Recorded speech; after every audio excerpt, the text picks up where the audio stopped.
So, you've probably used the Muse meditation app.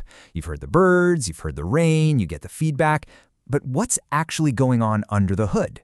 In this explainer, we're going to peel back the curtain and learn how to read the raw data, the actual electrical signals coming straight from your brain. Okay, let's dive in. First, just take a second and ask yourself this. What is your brain doing at this very moment? Are you focused? A little distracted? Totally calm? Well, that incredible electrical symphony happening inside your skull holds the answers, and a tool like the Muse EEG is how we can start to listen in. So the Muse is an EEG, which stands for electroencephalogram. It's not magic, it's just science. It's got 4 little sensors that read the tiny electrical pulses your brain is always giving off. You've got 2 on your forehead and 2 tucked behind your ears at your temples. And these locations are super important. The forehead sensors pick up on your thinking brain, the planning and the inner chatter, while the temple sensors give us a bigger picture. Altogether, they create this amazing, real-time window into what your mind is up to. All right, here's our game plan. We'll kick things off with the basics of what Muse EEG even is. Then, we'll learn to decode the language of the brain, the brainwaves. After that, we'll check out 4 key brain states you'll see all the time, walk through a simple 5-step guide to interpret your own data, and finally, we'll put EEG head-to-head with the classic polygraph to see what they each really tell us. So first up, what is Muse EEG? Put simply, it's a way to see what your mind is doing while it's doing it. It's pretty cool. The whole idea behind it is something called neurofeedback. Honestly, the best way to think about it is like a mirror for your brain. The device measures your brain's activity, and then the app gives you feedback, like those bird sounds. The more calm and focused you are, the more birds you hear. That feedback loop is the magic. It lets you consciously learn how to guide your brain into better states, whether that's deep calm or sharp focus. Okay, so to understand the story your Muse is telling you, you've got to learn its language. And that language, my friends, is brainwaves. Think of this as your official brainwave decoder ring. You've got delta, which is for that deep, restorative sleep. Then there's theta, for really deep meditation. Alpha, this is the one a lot of people are shooting for. That's your calm, relaxed, but aware flow state brain. Next is beta, which is your busy, active, list-making, problem-solving mind. And finally, you have gamma, and that's when your brain is just on fire, in a good way, doing some really intense thinking. But hang on, before we go any further, we need to talk about the absolute #1 most important rule of reading EEG. It's really simple. If your signal quality is bad, your interpretation is completely worthless. Garbage in, garbage out. This is totally non-negotiable. So how do you know if your signal is clean? Well, here's a quick checklist. First, look at your screen. Are all 4 channels actually showing data? Second, do you see any channels that have just flatlined?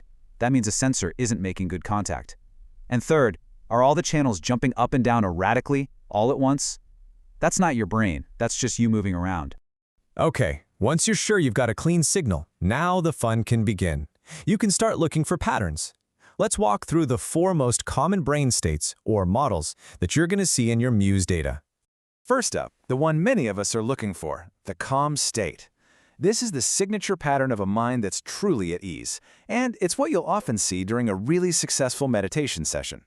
So what does calm actually look like? Well, it's dominated by those smooth rolling alpha waves we talked about. The amplitude, which is just the height of the waves, is going to be pretty low and consistent. And you'll see this beautiful, balanced, symmetrical activity across all the channels.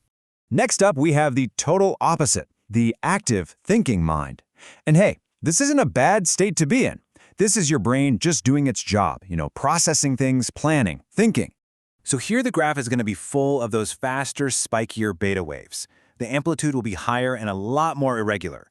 You'll especially see this a lot in the frontal channels. That's your brain's CEO, doing all the planning and running that internal monologue. This is your mind at work. Now for our third pattern.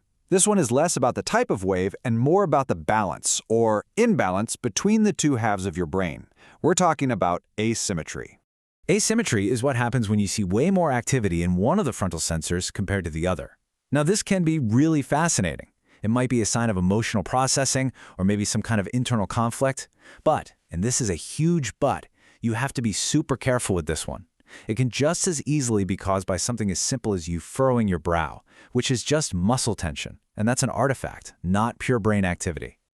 And that brings us perfectly to our final pattern, which, well, isn't a brain pattern at all. It's just noise. The technical term is an artifact, and it's basically any electrical signal that the sensors picked up that didn't actually come from your brain. Learning to spot artifacts is super easy once you know what you're looking for. The absolute dead giveaway is when all 4 channels spike straight up at the exact same time. That's not your whole brain firing in perfect sync, that's just you blinking, or clenching your jaw, or shifting your head. You just learn to see those spikes and ignore them completely. Okay, so we've covered the different waves and the common patterns. Now let's put it all together into a really simple step-by-step process you can use to analyze any session you do. Here it is, your 5-step guide. Number 1, and you know this by now, always check your signal quality first. 2, look at the overall amplitude. Is it generally high and spiky or low and smooth? 3, what's the dominant wave you're seeing? Is it alpha, beta? 4, check for that symmetry between the channels. And finally, number 5, maybe the most important step of all, consider the context. What were you actually doing when you recorded this? Without context, the data is just a bunch of squiggly lines. All right, for our last section, I want to zoom out and compare the EEG to another famous device you've definitely heard of, the polygraph, aka the lie detector.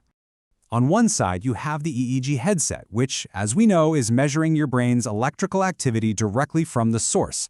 On the other side, you have the polygraph, which isn't measuring the brain at all. It's measuring the body's reaction to a thought or an emotion, things like your breathing, how much you're sweating, and your heart rate. And this really gets to the heart of the difference between them. The EEG is reading from your central nervous system. It's tapping into the cognitive process, the thought itself, in real time, down to the millisecond. The polygraph is reading your peripheral nervous system, the body's much slower automatic reaction. So one is reading the thought and the other is reading the body's echo of that thought. Think of it like a chain reaction. A stimulus happens, let's say a question is asked. Immediately, your brain does a cognitive assessment of that question. The EEG sees this happening right at the start of the chain. It's only after that initial thought that emotional processing kicks in, your body's fight or flight system activates, and you finally get a physical reaction that the polygraph can pick up. So the EEG is at the beginning of the chain, the polygraph is at the very end. And that leaves us with a pretty fascinating question to chew on.